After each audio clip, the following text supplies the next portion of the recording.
Prétendent les Russes, des combattants français auraient été tués dans leur langage. Ce sont des mercenaires. Nous avons en direct Pierre. Bonsoir Pierre, merci beaucoup d'être avec nous en direct. Bonsoir. Merci beaucoup. Alors, on va voir aussi votre vraie image. Ça, c'est une des photos que vous nous avez envoyées. Vous êtes avec nous en direct.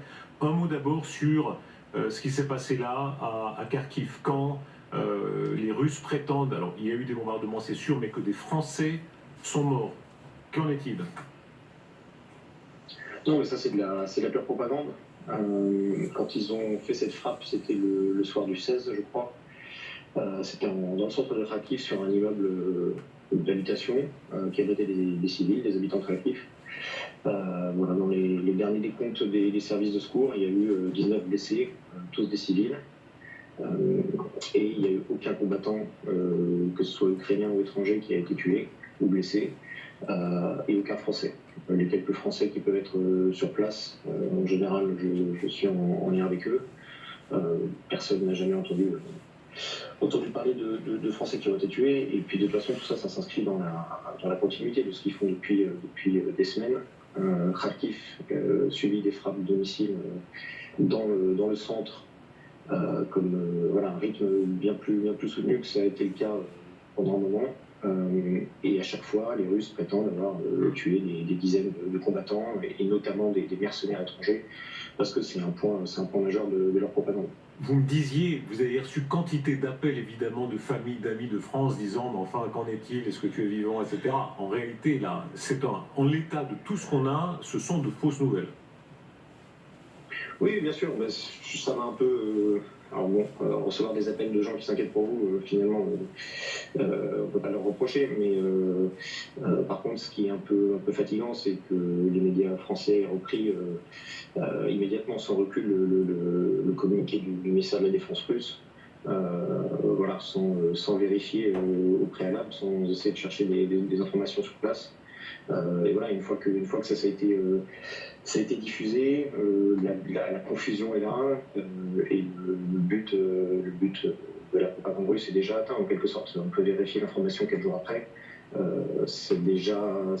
Le mal est déjà fait. Donc ça, c'est un peu dommage. Si je peux me permettre, chacun défend sa maison. Si je peux me permettre, Xavier Titelman, que vous connaissez bien, enfin qui connaît beaucoup de combattants sur place, a été parmi les premiers à dire ici que rien absolument ne corroborait la version des Russes, et nous l'avons bien insisté là-dessus. Pourquoi, et c'est très bien de leur donner la parole. Pourquoi cette obsession des Russes sur le sujet? Comment est-ce que vous comprenez le fait, on va en parler dans un instant, convocation d'ambassadeurs, ils insistent, ils réagissent encore aux déclarations de M. Lecornu hier soir sur notre antenne, ils ont l'air obsédés par les combattants. Il y a des combattants français, c'est tout à votre honneur de peser dans cette guerre, mais enfin, quelques combattants, c'est pas ça qui change le cours de la guerre générale. Pourquoi sont-ils à ce point obsédés par vous? Je crois que c'est important pour eux de faire croire et de se faire croire eux-mêmes qu'ils ne combattent pas l'armée ukrainienne et qu'ils ne sont pas mis en échec par l'armée ukrainienne, l'armée d'un pays dont ils passent leur temps à dire qu'il n'existe pas en tant que nation, et qui passent leur temps à mépriser, à rabaisser. Voilà, je pense que c'est important pour eux de se raconter qu'ils sont en guerre contre les forces de l'OTAN, de l'Occident, contre des milliers, des dizaines de milliers de combattants étrangers. Et c'est extrêmement important pour eux de vendre ça à leur population. Il y avait une interview du chef du renseignement militaire ukrainien la semaine dernière dans Le Monde.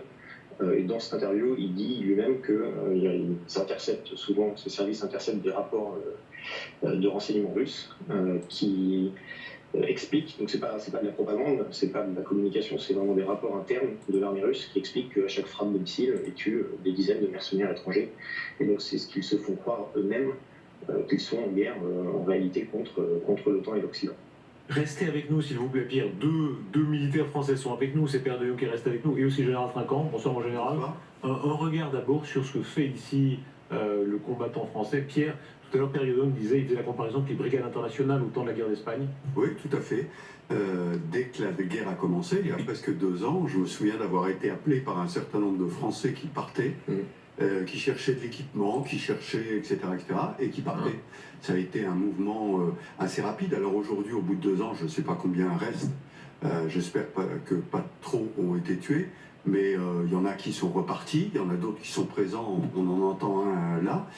Oui, c'est un peu le mouvement des brigades internationales, c'est-à-dire aller défendre une cause à titre individuel, on le rappelle. Hein. Et donc, c'est vrai que les Russes, eux, cherchent à faire croire que c'est l'Occident qui est face à eux. Voilà. Alors Pierre, on voit là, on voit une photo, qu'on comprenne bien. Là, vous êtes avec nous en direct, vous êtes par Skype. Alors, on a serré le cadre. Je ne sais pas si on peut mettre le cadre de vous pour ne pas vous reconnaître, parce qu'évidemment, on respecte votre anonymat. Vous nous avez envoyé plusieurs photos de vous pour qu'on repère aussi enfin, qu'on comprenne quand vous êtes en situation de combat. Expliquez-nous votre parcours. Vous avez eu une formation militaire. Vous n'êtes pas arrivé là par hasard. C'est un engagement ancien. Oui, j'avais une formation militaire en France, même si j'ai quand même fait la majorité de ma carrière dans le civil. Donc j'étais civil quand la guerre en Ukraine a éclaté. L'Ukraine, c'est un pays que je connaissais déjà avant que la guerre éclate.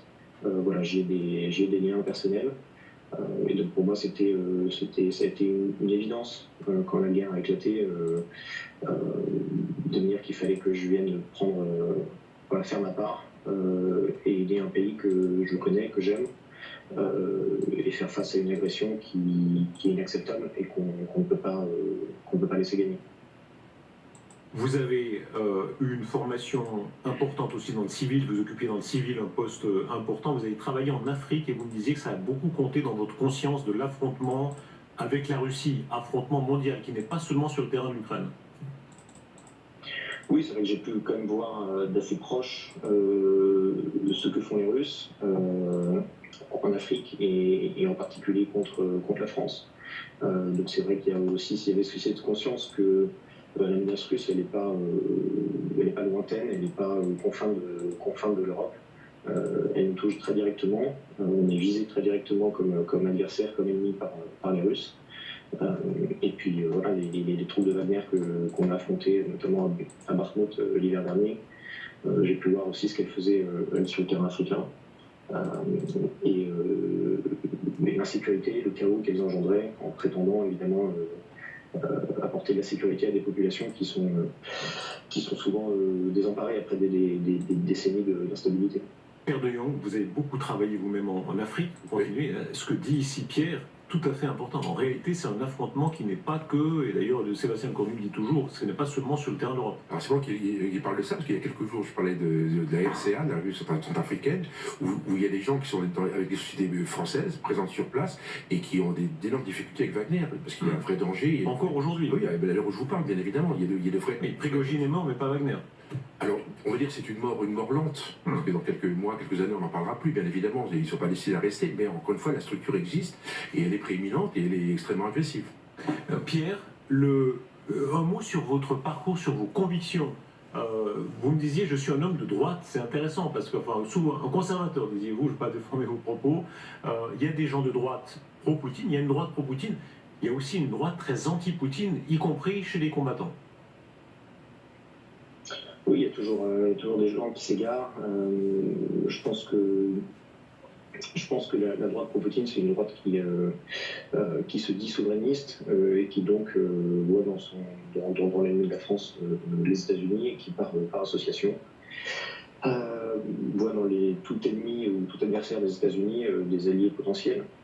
Voilà, et c'est des gens qui s'égarent comme d'autres ont pu s'égarer dans l'histoire de notre pays auparavant, en acceptant des compromissions avec des États qui en réalité nous prennent très directement comme ennemis et détestent tout ce qu'on est, détestent notre système, détestent nos valeurs.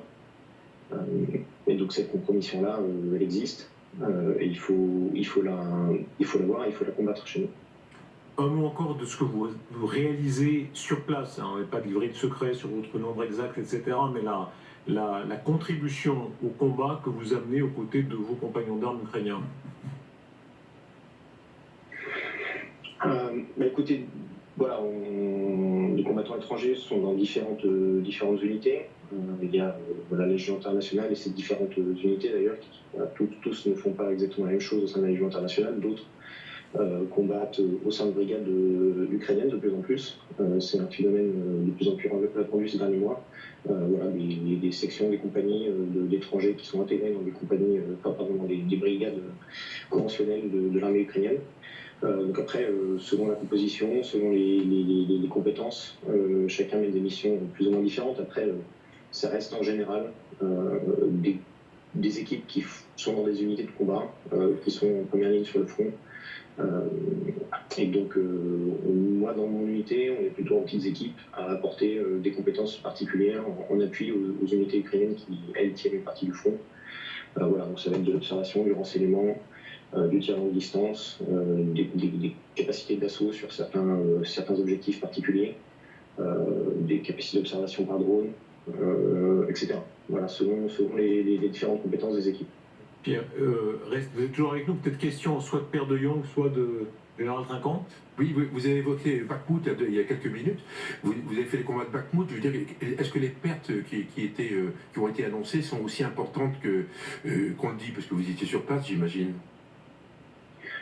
Vous parlez des pertes de quel côté? Des pertes humaines, des deux côtés, en tout cas des vôtres. Ah bah, oui, clairement, enfin, les combats à Bakhmout ont été très durs et très sanglants. C'est quand même un combat qui a duré des mois, avec en étant donné rue par rue, maison par maison. Du côté ukrainien, c'était quand même relativement, on va dire, contrôlé. C'est-à-dire qu'à partir du moment où certaines positions ont été perdues aux alentours de Bakhmout, il y a eu un repli contrôlé. Mais donc pas de débandade, pas de percée des lignes ukrainiennes. Et de l'autre côté, il y avait quand même des assauts russes qui étaient menés avec des vagues de conscrits qui ont engendré de très lourdes pertes du côté russe. Donc, voilà, la bataille de Bakhmout a quand même été à l'avantage en termes de pertes du côté ukrainien. Et les Russes ont quand même payé un lourd tribut pour pouvoir capturer cette ville. Quel est l'état d'esprit de ce que vous observez des combattants sur le front ukrainien? C'est toujours la même, c'est un état d'esprit combatif. Voilà, il y a des périodes où on peut entendre de la lassitude, on peut entendre de la fatigue, parce qu'on n'a pas forcément les moyens qu'on aimerait, on n'a pas tout le soutien, l'appui en artillerie qu'on aimerait. Etc. Et puis de manière générale, ça reste un esprit combatif où on veut continuer à libérer les terres ukrainiennes. Donc aujourd'hui, c'est plus des questions, on va dire, qui ne concernent pas que les combattants ukrainiens qui sont dans les tranchées sur le front, mais qui sont posés à l'ensemble de la population, c'est-à-dire comment faire en sorte que les hommes qui combattent depuis 2 ans puissent être relevés, puissent avoir droit à un peu de repos, tout en les remplaçant, c'est-à-dire en mobilisant plus au sein de la population. Et ça, c'est une question majeure qui est en train de se poser. Elle se pose, on va dire, lentement, avec des débats, parce que la société ukrainienne est une société démocratique, contrairement à la Russie. Donc, il ne suffit pas qu'il y ait une personne qui décide de mobiliser des centaines de milliers d'hommes pour que ça se fasse du jour au lendemain. Il faut que ce soit une décision qui soit acceptée par tous, et c'est en cours. Et je pense que voilà, dans les mois à venir, il y aura un effort supplémentaire qui sera fait pour permettre aux combattants qui font l'effort depuis bientôt 2 ans de pouvoir un peu accéder au repos qu'ils méritent, et puis de manière générale pour augmenter l'effort sur le front, parce qu'il va falloir malheureusement un effort supplémentaire en ressources humaines pour repercer les lignes russes, et puis libérer les terres ukrainiennes qui sont encore occupées. Pierre, merci beaucoup d'avoir été avec nous. Merci beaucoup d'avoir été avec nous en direct ce soir. Et on retient ce que vous disiez, donc aucun Français à votre connaissance qui a été tué. Et vous démentez, n'est-ce pas, formellement la version qui est donnée par les Russes. Bien sûr, encore une fois, c'est de la propagande. Ça fait des mois que j'utilise les mêmes éléments de langage et les mêmes communiqués du même type. Voilà, il faut vraiment pas tomber là-dedans. C'est les missiles russes qui tombent sur les villes et tuent des civils. Et c'est ça ce qui continue de se passer, c'est ça qu'il faut garder en tête. Ce sont encore des civils ukrainiens qui sont blessés ou qui meurent tous les jours en Ukraine. Merci beaucoup Pierre, merci d'avoir été avec nous en direct.